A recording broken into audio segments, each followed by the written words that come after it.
Assalamualaikum warahmatullahi wabarakatuh. Alhamdulillahi rabbil alamin, wal aqibatu lil muttaqin.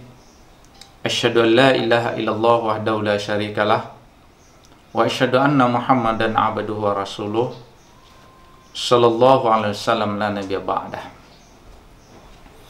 Kaum muslimin dan muslimat yang dirahmati oleh Allah, pertama sekali di awal kesempatan ini marilah kita kembali bersyukur dengan nikmat Allah Subhanahu wa taala. Karena dengan nikmatnya kita masih dapat menjalankan muamalah, menjalankan ekonomi kita sesuai dengan apa yang diajarkan oleh Rasulullah sallallahu alaihi wasallam. Kemudian salat dan salam marilah kita mendoakan semoga Allah Subhanahu wa taala menyampaikan kepada junjungan Nabi besar kita Muhammad sallallahu alaihi wasallam. Dalam konsep bermuamalah, maka salah satu yang menjadikan kita berbuat zalim terhadap yang lainnya adalah ketika kita melakukan praktik ribawi. Di dalam konsep dan prinsip-prinsip dalam akad itu, salah satu kenapa akad itu dilarang adalah karena memang sesuatu itu adalah diharamkan karena yang lainnya. Apa yang dapat mengharamkan transaksi yang kita lakukan itu adalah ketika melanggar dua prinsip di dalam konsep Islam. Pertama adalah konsep antarodin. Yang kedua adalah konsep tidak boleh saling menzalimi. Maka salah satu praktik yang terjadi kezaliman itu adalah praktik ribawi. Kaum muslimin dan muslimat yang dirahmati oleh Allah, ketika kita bicara tentang riba,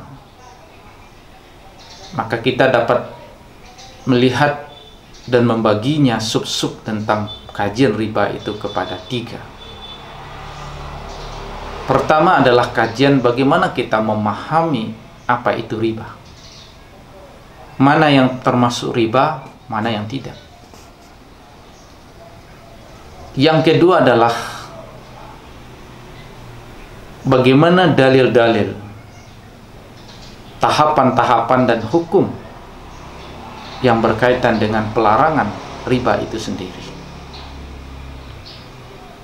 Dan yang ketiga adalah bagaimana sesungguhnya dampaknya terhadap ekonomi ketika praktek riba ini tetap berjalan, tetap berlaku di dalam praktek ekonomi.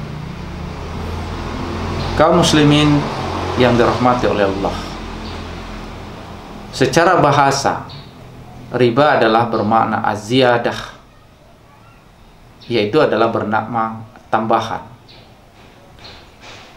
Menurut Ibnu Al-Arabi Al-Maliki menjelaskan bahwa yang dimaksud dengan riba di dalam ayat itu adalah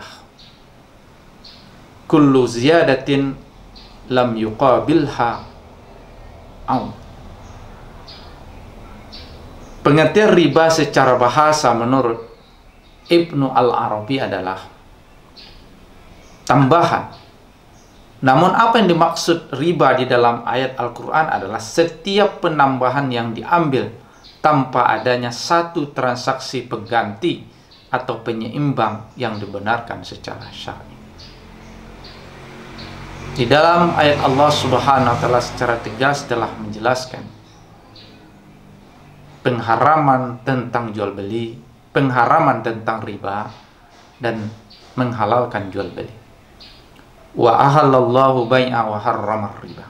Tegas sekali bahwa Allah membolehkan melakukan transaksi jual beli, tetapi Allah Subhanahu wa taala melakukan dan melarang praktik riba.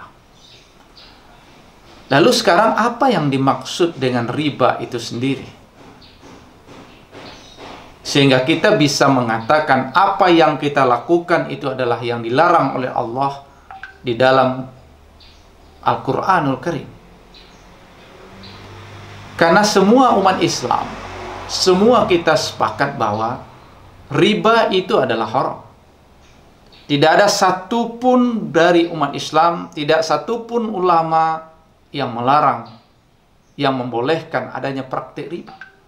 Karena kita tahu bahwa riba itu secara tegas dilarang oleh Allah Subhanahu wa Ta'ala. Kaum muslimin dan muslimat yang dirahmati oleh Allah. Jadi kita tidak akan berbeda, kita tidak akan berdebat bahwa sungguhnya riba itu adalah haram. Tetapi yang sering terjadi perdebatan itu adalah apakah praktek-praktek mana yang kita masuk ini adalah termasuk kepada praktek ribawi. Nah, disitulah terjadinya pada kesempatan kali ini. Ada yang mengerikan ketat sekali dengan konsep ribawi itu. Ketika dijelaskan bahwa kullu qardin jara manfa'ah fahuwa riba.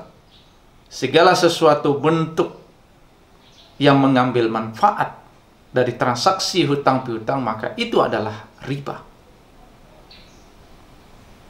Baik pengambilan manfaatnya secara material maupun secara non material. Sehingga ada sebagian yang berpendapat bahwa kalau ada kita menghutangkan duit kepada orang lain, maka kita tidak boleh mengeksploitasi atau memanfaatkan dia, memaksa atau menolong, meminta pertolongan dengan dia. Karena nanti kalau kita sudah pinjamkan duit kepada dia, lalu kita minta bantuan, minta tolong kepada dia, lalu nanti ketika kita minta tolong, tentu dia merasa terpaksa. Kalau tidak mau tolong, nyulah mau utangnya. Nah, ini beberapa konsep-konsep yang ditampilkan sehingga sampai ketika orang memberikan piutang kepada orang lain, dia tidak boleh untuk menyuruh, minta tolong, dan lain sebagainya. Karena sudah mengambil manfaat, mengambil tekanan terhadap orang tersebut. Nah, sekarang kita ambil dari konsep fikih. Dalam konteks fikih, maka riba itu dapat dibagi kepada 4.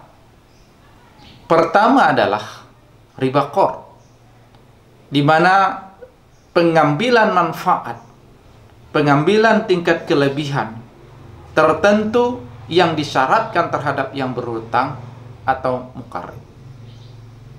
Contohnya sederhana saja. Saya pinjamkan kamu duit sebanyak 100.000 rupiah dengan catatan, dengan syarat mesti kamu menambahnya nanti atau membayar hutangmu dengan 150.000. Maka ini adalah bentuk riba qard. Yang kedua adalah riba jahiliyah. Hutang dibayar lebih daripada pokoknya karena si peminjam tidak mampu